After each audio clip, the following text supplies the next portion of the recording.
अस्सलाम वालेकुम दोस्तों, आऊं आहियां हमारे होस्ट अवैस अकबर ऐं अवां ॾिसी रहिया आहियो सिंधी ऑडियो बुक्स। दोस्तों, असांजो नॉवेल हले पियो आकाश खां अॻिते, जंहिंजो किस्त ॿी असां हाणे शुरू कंदासीं। आख़िरी किस्त जेको आख़िर में हुयो उतां खां स्टार्ट कयूं था ऐं पोइ अॻिते पंहिंजो लगातार सफ़र कयूं था नॉवेल जो। डॉक्टर जी ॻाल्हि ॿुधी जमील खां दांह निकिरी वई।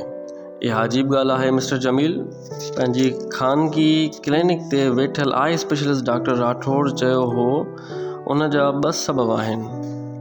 मतिलबु इन बीमारी जा 2 सबब आहिनि। हिकु त नंढी वही खां जॾहिं बि को ॿारु घणे वक़्त लाइ लाॻीतो कंहिं रोशनीअ खे चिताए ॾिसंदो आहे त संदसि अखियुनि जे हिसे तौरु कमु कंदड़ रेटिना जहिड़ा हद खां वधीक सेंसिटिव ऑर्गेन्स पंहिंजो कमु छॾे ॾींदा आहिनि। ऊंधा हिन में अख जी पुतली पखिड़िजी वेंदी आहे ऐं माण्हुनि जी बीनाई हली वेंदी आहे।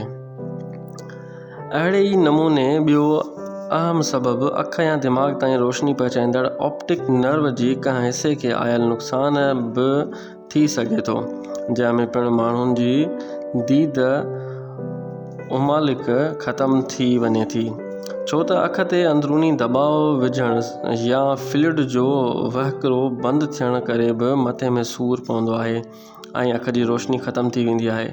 डॉक्टर राठौड़ चयो, मेडिकल साइंस मूजिबि बीनाई हिकु ई वक़्तु ॿिन्ही अखियुनि मां वञी नथी सघे। उन करे ई अव्हां जे घरवारीअ जो खेसि कुझु वधीक कॉम्प्लिकेटेड केस आहे। हिन चयो हो, नज़र जो ईअं हलियो वञणु ऐं वरी मोटी अचणु, उन सां गॾु मथे जो सूरु ज़ाहिर थो करे त हिन खे ब्रेन ट्यूमर थी सघे थो, जेका ख़बर सिर्फ़ु सिटी स्कैन मां ई पइजी सघे थी। जेकॾहिं नासूर हूंदो त पोइ जमील उतावलो थी वियो ऐं पुछणु लॻो त डॉक्टर राठौड़ ॿुधायो हुयुसि, नासूर त पंहिंजे कमु करे चुको आहे मिस्टर जमील, छो त अहिड़ी हालत में अख जा दिमाग़ सां लाॻापियल हिसा आहिस्ते आहिस्ते नाकारा बणिजी वेंदा आहिनि ऐं अक्सर त माण्हू मुकमिल तरह अंधो थी वेंदो आहे। ऐं जमील जो हाउ ॿुॾणु लॻो। हू अखियूं फाड़े डॉक्टर ॾे ॾिसंदो रहियो, जेको चई रहियो हुयो, हा, बाक़ी इहो त तव्हांजी घरवारी जो भाॻु हूंदो जो नासूर वधीक ख़राबु न थियो हुजे। असल में tumour of the pituitary glands वधीक ख़तरनाक हूंदो आहे, जंहिं लाइ न्यूरोसर्जन खां ऑपरेशन करणो पवंदो आहे। त छा ऑपरेशन जी सूरत में बीनाई वापसि ईंदी? उन जा चांसिस बि घटि आहिनि। डॉक्टर चयो हो, ऑपरेशन करे दिमाग़ मां रसोली कढण खां पोइ बि अख में रोशनी जी बहाली जा मौक़िया एतिरा घणा न आहिनि, छो त उहो वरी नासूर जे करे पैदा थियल असरनि ते ई दारोमदार रखे थो। डॉक्टर चवंदो रहियो, मां तव्हांखे सलाह ॾींदुसि मिस्टर जमील त फ़िलहाल तव्हां मरीज़ जूं टेस्टूं करायो, जेकी मां सेकेंड ओपिनियन लाइ डॉक्टर रिज़वी ॾांहुं तव्हांखे उमाणींदुसि। थी सघे थो त ट्यूमर जो इफेक्ट एतिरो घणो न थियो हुजे। डॉक्टर चयो हो, अख हिकु परदो आहे मिस्टर जमील, अखियूं जेको कुझु ॾेखारींदियूं आहिनि उन खां वधीक लिकाईंदियूं बि आहिनि। उन करे मूंखे उमेदु आहे त मन बि तव्हांजे घरवारी जी अखियुनि बाबति अहिड़ो को लिकल मौजज़ो ज़ाहिर थिए। पर जमील खिली ॾिनो हो। हिन ॼातो पिए त डॉक्टर खेसि ॾटा ॾेई रहियो आहे। हिन खे ख़बर हुई त उमेद ई माण्हू खे नाउमीद ऐं तवक़ुआत ई मायूसी कंदियूं आहिनि। उन करे कंहिं बि ख़ुशफ़हमीअ में पवण बजाए हू सिर्फ़ु सोचींदो रहियो त छा कजे। हिन खे ख़बर हुई त कुझु नेमतूं माण्हुनि खे मुफ़्त में मिली वेंदियूं आहिनि, पर कुझु कारून जे ख़ज़ाने मां बि हथु न करे सघंदियूं आहिनि ऐं मरियम सां हिन वक़्तु सिर्फ़ु पोईं ॻाल्हि ई लागू थी सघे थी। हिन कॾहिं बि सोचियो बि न हुयो त मरियम खे ईअं अखियूं विञाइण जी अज़ियत मां बि गुज़रणो पवंदो। मरियम हिन जो रत सत अंग नंग लटे अटे जे शरीक सभु कुझु हुई ऐं 3 ॾींहंनि में जमील जो हथ बि कमु कंदो हुयो। उन करे पैसे ॾोकड़ जी ॻणती करण बिना सिंध त छा पूरे मुल्क जे माहिर आई स्पेशलिस्ट वटि वञी बि हिन कोशिश कई त मरियम जूं अखियूं ठीक थी वञनि, पर हुन हंधा मायूस मोटणो पियुसि। त हूंदे बि हू माठ करे न वेठो। खेसि ख़बर हुई त मुश्किल खां मुश्किल सफ़र बि कोशिश जे पहिरें क़दम सां ई शुरू थींदो आहे। उन करे हू कई शहरनि जे माहिरनि डॉक्टरनि सां मिलियो, छो त लाइलाज मर्ज़ न पर मरीज़ हूंदो आहे। पर हिते किस्सो शायदि बि उबतड़ हुयो। हाणे त अखियुनि जी कार्निया बदिलाइण सां ई हू ॿीहर ॾिसी सघे थी। मुल्क जे सभ खां वॾे अखियुनि जे माहिर डॉक्टर M.H. अहसान रिपोर्टूं ॾिसी चयो हो तरक़ी कयल मुल्कनि में त उन जे कॉर्नियल ग्राफ्टिंग करे अख जो नुक़सान थियल हिस्सो बदिलायो वेंदो आहे, पर मरियम जी अखियुनि लाइ ईअं बि मुमकिन कोन्हे, छो त ही केस अञा बि वधीक ख़राब थियल आहे। डॉक्टर अहसान थधो साह खयों हो। उन करे बहितर इहो थींदो त खेसि किथां डोनेट कयल अखियूं ॾेई सघजनि। संदसि जीवन में सोजरो आणिजे ऐं जमील जूं ॼण त सभु वाटूं बंदि थी वियूं हुयूं। अंधे माण्हू जे जीवन जो तसवर कंदे संदसि हाउ ॾकण लॻो। हिन जो सुख सुकून खाधो पीतो सभु ख़तम थी वियो हुयो। निंड खांसि रुसी वई हुई ऐं ऊंदाहियुनि जा नांग खेसि कर खणी ॾंगण लॻा हुआ। ख़ैराती अखियूं ॾियण वारनि इदारनि ऐं उन मक़सदनि लाइ कमु कंदड़ किन ॿियनि एजेंसियुनि सां बि मिलियो। पंहिंजे सरकारी पोजीशन जो फ़ाइदो वठंदे हू श्रीलंका जे काउंसलेट जनरल सां बि मिलियो, छो त इक़्तिसादी तौरु ग़रीब हिन मुल्क जा माण्हू दिलयुनि जा सखी हुआ, जिन सॼी दुनिया में वधि खां वधि अखियुनि जा नज़राना ॾेई सवें या हज़ारें त छा लखें माण्हुनि जी ज़िंदगी रोशन कई हुई। ईअं कोशिश करे हिन आई बैंक्स मां पैसनि ते अखियूं ख़रीद करण जी बि कोशिश कई, पर इतफ़ाक़ चइजे या बदकिस्मती चइजे त हर हंधा मायूसी ही मिली। मरियम जो मुक़दर बणिजी चुकी हुई मायूसी। मरियम जे माज़ूरी जमील लाइ वॾो इम्तिहान हुई। उन बाबति संदसि का बि सोच खेसि परेशानियुनि खां सवाइ ॿियो कुझु बि न ॾेई सघी ऐं पोइ हर नंढे कम लाइ ॿियनि जे अॻियां मजबूर थी पियो। जमील चाहियो थे त मरियम जो सारो ॾुख उदासी पंहिंजो पाण में जज़ब करे छॾे, पर ईअं करणु आसान न हुयो। हा, बाक़ी हू इहो ॾुख ज़रूरु महसूस करे सघियो थे। खेसि अहसासु हो त पैदाइशी अंधनि में भेट में घणो कुझु ॾिसी पोइ अंधो थियण वारनि जा ॾुख वधीक हूंदा आहिनि। हूअं बि लाश जियां लाचार कंहिं बि नाबीन शख़्स जा अरमान, ख़्वाहिशुनि ऐं अंदरूनी जज़्बा कहिड़ा हूंदा। मरियम खे मुंझल ॾिसी जमील खे लॻंदो हो त ॼण परवाने जा पर सड़ी रहिया हुजनि। उन करे संदसि माज़ूरी वारा अहसास ख़तम न त कंहिं हद ताईं घटि करण लाइ बि पंहिंजी समूरी उथी वेठी हिन जे रज़ा सां लागू करे छॾियईं। हिन ॼातो पिए त अंधे हुजण वारे अहसास मरियम खे सोच सम्झ ऐं अकुल जहिड़ी हर मत मां कढी छॾियो हुयो। ख़सीस ॻाल्हियुनि ते बि मछिरजी पंहिंजो हौसलो विञाए वेंदी हुई। मजबूर औरत लटे कपिड़े, मानी पाणी या बाथरूम ॾे वञण जहिड़े हर कम लाइ बि ॿियनि जे अॻियां मुहताज हुई ऐं ईअं हुन खे ॼण त पंहिंजे वजूद खां बि नफ़रत थी वई हुई। नाबीनाई सबबि पैदा थियल महरूमी जो अहसासु वक़्तु गुज़रण सां मथसि जुनूनी दौरनि जे शिकिल में ज़ाहिर पिए थियो। खेसि अञा बि वधीक मरीज़ बणाईंदो रहियो। सिज उभरण सां राति जी ऊंदाही त मटिजियो वञे, पर मुंहिंजी अखियुनि जी ऊंदाही अलाए कॾहिं ख़तमु थींदी। हू सोचींदी हुई, मूं कॾहिं सोचियो बि न हुयो त जीवन जी ख़ुशियुनि बाबति मुंहिंजा ख़्वाब पैदा थियण खां अॻु ई मरी वेंदा। ईअं नंढनि नंढनि ॻाल्हियुनि ते बि चिड़ी वेंदी हुई। हू पंहिंजा वार पटण ऐं कपिड़ा फाड़ण लॻंदी हुई। संदसि सूंहं जवानी सब्र खां खसबो वञी रहियो हुयो। चहिरे जा घुंज वधण लॻा हुआ, रंग फिटी वियो ऐं हड़ॿाटूं निकिरी आयसि त लॻो ॼण हूअ वक़्त खां अॻु ई पोड़ी थी वई आहे। वेंदड़ समय जे हर घड़ी उॾही बणिजी वई हुई।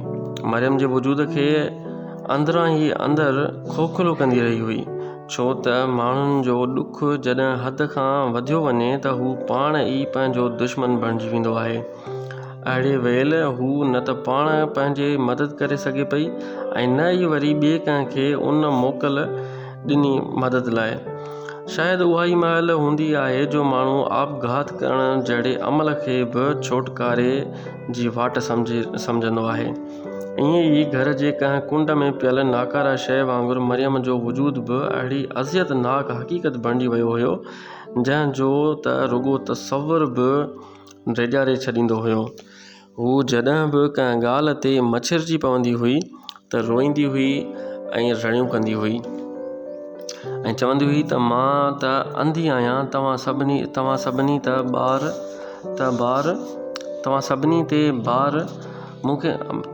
ते बार आहियां। मूंखे ख़बर आहे त तव्हां मां को बि मुंहिंजो सॼणु कोन्हे ऐं ज़ाहिर आहे अहिड़ी हालत में घर वारनि मां को बि संदसि वेझो न ईंदो हुयो। शायदि उन लाइ त माण्हू रोई जॾहिं अंदर जो ओभर कढंदो आहे त संदसि बेचैनी पाणे ख़तमु थी वेंदी आहे। हालांकि पंहिंजी जाइ ते उहा बि हक़ीक़त हुई त हू सभ खां अहिड़े तबिके सां वास्तो रखंदड़ हुआ जिते सब्र, सहप या हौसले खां तमामु घणी वक़्त ताईं कमु वठण माण्हुनि लाइ मुश्किल थी वेंदो आहे। उन करे मरियम जी अहिड़ी ॻाल्हियुनि ते घर वारा त छा पर कॾहिं बि जमील पाण बि बेज़ार थी पवंदो हुयो। हू वफ़ादार हुजे या न पर बेवफ़ा न हुयो। मरियम जे घबराहट ऐं ज़हनी दबाव खे हू चङी तरह सम्झंदो हुयो। ईअं संदसि ख़्वाहिशूं पूरियूं करण ऐं खेसि ख़ुशि रखण हिन जी इख़्लाक़ी ज़िमेवारी हुई। जमील खे ख़बर हुई त मरियम खे ख़ुशि रखण हुन जो अहम मक़सदु हूंदो आहे, पर हुन जा हर रोज़ जा वेण जमील जी वफ़ा जी दीवार खे लोॾी छॾींदा हुआ। अहिड़ी वेल हू फ़रिश्तनि वारी ख़िसलत खां वांझो थी वेंदो हुयो ऐं कॾहिं हू अहिड़नि माण्हुनि जियां बि थी वेंदो हुयो जेकी नेकी बदी या सवाब गुनाह जे नतीजनि बाबति घटि सोचींदा आहिनि। अहिड़नि माण्हुनि वांगुरु जिन नेकी जे आसरनि ते लॻी कॾहिं बि कंहिं सां नेकी न कई ऐं न वरी नेकी करे उन जे व्याज सूदे वसूली बाबति सोचियो। हू चङाई रुॻो उन करे कंदा आहिनि त उहा चङी ॻाल्हि आहे। अहिड़नि माण्हुनि जे ख़्याल मूजिबि त कंहिं सां चङाई त रुॻो उन हद ताईं ज़रूरी आहे जेसि ताईं उहा पाण लाइ नुक़सानकार न थिए ऐं रुॻो पाण नेकी करण वारनि कमनि में त माण्हू अक्सर विञाईंदो रहंदो आहे। उन करे कॾहिं कॾहिं ईअं बि थियो थिए त पंहिंजे सब्र जे बदिले में मरियम जो रद्द अमल ॾिसी जमील खेसि तलाक ॾियण लाइ या न पर ॿी शादी बाबति ज़रूरु सोचींदो हुयो। अहिड़ी वेल हू घणो करे त ॾाढो परेशान रहंदो हुयो ऐं उन खां अॻु जो को इंतहाई क़दम खणे शऊर मां फिटी निकितल औरत ते रहम करण वारो जज़्बो मथसि ग़ालिब अची खेसि थींदो हुयो, अॻिते वधण खां रोकींदो हुयो ऐं हू सदियूं अॻु अणॼाणाई वारी दौर जे उन्हनि इंसाननि बाबति सोचींदो हो जिन वटि घटि सम्झ सबबि को बि रहम न हुयो, पर उन्हनि जूं ज़िंदगियूं तमामु मज़े सां गुज़रंदियूं हुयूं। ईअं मरियम जी इहा धिक्कार बि हिकु अहम सबबु हो जो जमील खेसि जेनिफर जे सिंध अचण जो ॿुधी तमामु घणो ख़ुशी महसूस थियो। इहो बि इत्तफ़ाक़ी हुयो त मरियम जी बीमारी वारे उन अरसे दौरान जमील खे ज़रूरी तरबियत लाइ जर्मनी वञिणो हुयो, जंहिं लाइ पंहिंजे सूबे मां बि रुॻो हुन खे ई क्वालिफाई कयो वियो हुयो ऐं उन ई तरबियत जे बुनियाद ते संदसि वधीक प्रमोशन जा बि इम्कान हुआ। हालांकि मरियम जी माज़ूरी वारी हालत हिन खे ॿाहिरि वञण खां रोकींदी रही, पर हिन जे अहिड़नि ज़ाती ख़्यालनि लाइ वॾी रंडक इक़्तिदार जी आला कुर्सियुनि ते वेठल धारिया हुआ, जेकी पंहिंजनि खे नवाज़ण वारी पॉलिसी ते अमल करण लाइ सिर्फ़ ऐं सिर्फ़ कंहिं नंढे सूबे वारनि खे ई क़ुर्बानी या बकरा बणाईंदा हुआ ऐं उन्हनि माण्हुनि लाइ जमील जो हिन तरबियत ते न वञण वारो इनकार बि खेसि सज़ा ॾियण लाइ ठाहूको सबबु बणिजी हा। ईअं जमील जर्मनी वियो त उते हिन जी जेनिफर सां मुलाक़ात थी, वाक़फ़ियत थी ऐं प्यार बि थी वियो ऐं संदसि उहो वक़्तु हिकु अणविसरंदड़ यादि बणिजी वियो हो। उन ई जेनी जे हाणोके सिंध अचण वारे प्रोग्राम जमील जे मन में समायल हिकु सोच खे हथी ॾिनी ऐं हुन फ़ैसिलो करे वरितो त पंहिंजी महबूबा जे हिते अचण खां पोइ हर मुमकिन कोशिश करे बि हू खेसि सिंध में रहण ते राज़ी कंदो ऐं हू हिते संदसि ॿी ज़ाल बणिजी रहंदी। हालांकि उन नमूने हू मरियम सां नाइंसाफ़ी करे रहियो हो, छो त हुन जो प्यार ॿ हिसा थियण जी सूरत में कहिड़ी ख़बर त खेसि संदसि हिसो सही तरह मिलण बि मुमकिन बणिजे ऐं उन में को शक बि न हुयो त मुड़ुस जे ज़ाहिर ज़हूर वारी साथ सां गॾु मरियम जी राति वारी ज़िंदगी में बि हुन जो हिसो घटिजी वञे हा, ऐं यकीनन त हुन जा कम हाणे कॾहिं कॾहिं या कॾहिं बि न ई उहा सरसराहट या आवाज़ ॿुधण हा, जेकी हिक खट ते पियो हूंदे अक्सर ज़ाल मुड़ुस कंदा आहिनि। राति जी ख़ामोशी में बिस्तर ते पियल किन ॿिनि जिस्मनि जे चुरपुर करे थींदड़ खट जा चिकट, हथनि जो मिलण, जिस्म जी लर्ज़िश ऐं ॿियो कुझु, पर जेनी जे अचण जी ख़ुशी में जमील उन बाबति कुझु वधीक न सोचियो। शायदि उन करे बि त आर्ज़ी तौर ई, पर हू मतलबी थी वियो हुयो। इश्क त हूअं बि हुन जुनून या बेख़ुदी जो अंधो जज़्बो आहे जेको जॾहिं बि सिर ते सवार थिए त माण्हू मत खां निकिरी वेंदो आहे। जीअं त बुराई ऐं चङाई बि माण्हुनि जे शऊर मां फिटी निकिरंदड़ हक़ीक़तूं आहिनि ऐं कंहिं बि शइ जे इंतिहा ताईं रुसे माण्हू उहे सभु हदूं क्रॉस करे वेंदो आहे, जिन खे अदब, इख़लाक़ या रवादारी चइजे।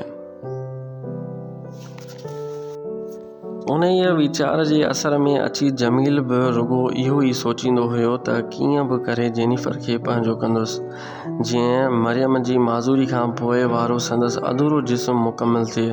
उन खां सवाइ हिन जी हाणे ॿी का बि तमन्ना न हुई। जेनी जे मिलण सां खेसि संदसि ज़ाल, साथी, प्यार, सूंहं ऐं मुहबत समेत सभु कुझु मिली वञे हा। जेनी खे पंहिंजो कमु करण जो सोची जमील पाण खे भाॻनि वारो भाइण लॻो। ईअं नई सिज जी नई रोशनी वारी उहा चमकंदड़ सुबुह अची वई, जंहिंजो पहिरियों किरणो हिन लाइ अणमेन ख़ुशियुनि जो पैगाम खणी आयो। काइनात जी नए सिर इब्तिदा जहिड़नि घड़ियुनि में ओभर खां ज़ाहिर थींदड़ सुर्ख़ सवेरे खे ॾिसी हिन खे कुझु वक़्तु अॻु वारे महरूम ज़िंदगी बि कुंवार जी पोतीअ जे पलव वांगुरु लॻी। गुज़िरियल राति हू आधी राति ताईं जाॻंदो रहियो ऐं प्रोग्राम ठाहींदो रहियो ऐं अॼु मंझंदि धारे ओटावा मां पहुचंदड़ एयरलाइन जे उॾाम नंबर FM 1441 जे रसण खां बि घणो अॻु तयारु हुयो। तेज़ गाॾी हलाईंदो जिनाह टर्मिनल ते पहुतो। मेन बिल्डिंग खां ख़ासो परे नई ठहियल पार्किंग एरिया में अची टोकन वठी हिन गाॾी बंदि कई। मुसाफ़िरनि जी इमारत खां ॿाहिरि अचण वारे हिसे ॾे हलणु लॻो। सुबुह हूंदे बि हवाई अॾे ते तमामु घणी रश हुई। ग्राउंड फ्लोर ते ऐं मथे डिघी कतारूं ठहियल हुयूं। कॉरिडोर ते घुमंदड़ रंग बिरंगी कपिड़ा पातल नंढड़ा प्यारा वणंदड़ ॿार ऐं मर्द ऐं औरतूं पंहिंजे कंहिं माइटनि खे परॾे वञण लाइ अलाहवाही चवण या वरी दूर ॾे खां ईंदड़नि खे आदरभाव करण आया हुआ। कॉरिडोर में लॻल इतलाती बोर्डनि मां हिक तां पंहिंजे घुर्बल उॾाम जे अचण जो वक़्तु ॾिसंदे हिन हिक वाक़फ़कार आफ़ीसर जी पुछा कई, जीअं उन जे मार्फत बिल्डिंग जे अंदरें मुख्य हाल में वञी सघे, पंहिंजी महबूबा खे रिसीव करे सघे। ईअं ई पंहिंजे आफ़ीसर दोस्त जे संदसि हिते हुजण वारी ख़बर मिलण ते जमील साम्हूं वारनि ड्यूटी फ्री शॉपनि वटां आफ़ीसरनि वारे हिसे ॾे हलियो। मुल्क जे मुख़्तलिफ़ इलाइक़नि जे हथ जे हुनरनि मुल्की ऐं गैर मुल्की कॉस्ट्यूम्स, रेडीमेड कपड़नि या गिफ्ट वग़ैरह जहिड़नि शयुनि सां सथियल हुई। ॾेही तोड़े परॾेही माण्हुनि लाइ वॾी अहमियत वारा लेखजनि, जिथे अक्सर ॿाहिरां ईंदड़ मुसाफ़िर पंहिंजा पासपोर्ट वग़ैरह ॾेखारे उन्हनि मूजिबि मिलियल सरकारी रिआयत वारनि अघनि ते सामान ख़रीद कंदा आहिनि, जॾहिं त आम माण्हुनि लाइ उहो मुल्ह मार्केट जे अघनि खां बि ॿीं टीण ते हूंदो आहे। उन्हनि शॉपनि जे खाॿे पासे कैंटीन ऐं उन खां कुझु वधीक आम मुसाफ़िरनि जे वेहण वारे हाल ॾे वेंदड़ नंढड़ी लॉबी ऐं साॼे पासे आफ़ीसरनि जा कमरा ऐं VIP लाउंज वग़ैरह हुया। जितां हली डिघो कॉरिडोर लताड़े जमील अञा लॉबी तरफ़ मस मुड़ियो त साम्हूं पंहिंजे दोस्त सिक्योरिटी ऑफिसर खे ईंदे ॾिठाईं। हू शायदि त नाइट ड्यूटी ते हो ऐं हुन महिल कमु ख़तमु करे घर पिए वियो। जीअं ई त जमील ऐं संदसि दोस्त ख़ासे वक़्त खां पोइ मिलिया हुआ, उन करे हिक ॿिए खे ॾिसी ॿखे पइजी विया। पर संदसि ऑफिस में अची जमील हुन सां थोरी देरि बि न वेठो। पंहिंजी महबूबा जेनिफर खे तुर्त ॾिसण जी तमन्ना में हुन खे ॿी का बि ॻाल्हि कोन थे वणी। तॾहिं ई वेरम रखे पंहिंजे दोस्त ऑफिसर जी मार्फत हू मेन बिल्डिंग जे मुख्य हाल में हलियो वियो। हाल में ख़ासी पीह हुई। हिक ई वक़्तु कई टर्मिनल दरवाज़नि मां ईंदड़ वेंदड़ माण्हुनि सबबु उते त छुटण जेतिरी जाइ बि न हुई। अलॻि अलॻि रंग ऐं नस्ल जा गोरा कारा सांवरा माण्हू, के गंजा त के वरी ठोड़ा या घाटनि वारा, ईअं ई के थुल्हा मतारा त के वरी सन्हा सीपक जहिड़ा, ऐं अहिड़नि माण्हुनि में घणाई वरी हितां वारनि जी बि हुई। ॿाहिरां त रुॻो घुमण फिरण लाइ अचण वारा ई हुया या वरी कंहिं सरकारी इदारे या एजेंसी में कंसल्टेंट तौरु कमु कंदड़नि खे रिसीव करण आया हुया। उन्हनि इदारनि जा नुमाइंदा बि हुया। संदनि नालनि वारा कार्ड खयों जायुनि ते बीठल हुया। हाल जे चौतरफ़ लॻल वॾनि शीशनि मां कई लख चौरस फुटनि ते पखिड़ियल रनवे ते के ताज़ा लैंड कयल त के उॾामण जी तयारियुनि में बीठल जहाज़ ॾिसी रहिया हुआ। जमील खे ख़बर हुई त जेनिफर जी एयरलाइन जा मुसाफ़िर गेट नंबर 5 खां ॿाहिरि ईंदा, उन करे हू उते ई साम्हूं पियल सोफ़नि मां हिक ते वेही जेनिफर जो इंतज़ारु करणु लॻो। ऐं अहिड़े हर घड़ी हिन लाइ ॼण त मौत जी घड़ी बणिजी वई हुई।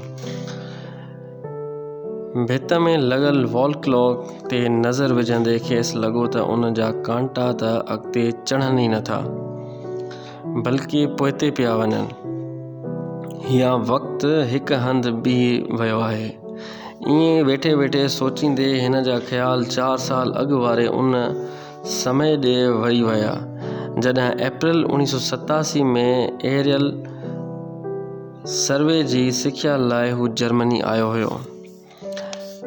एरियल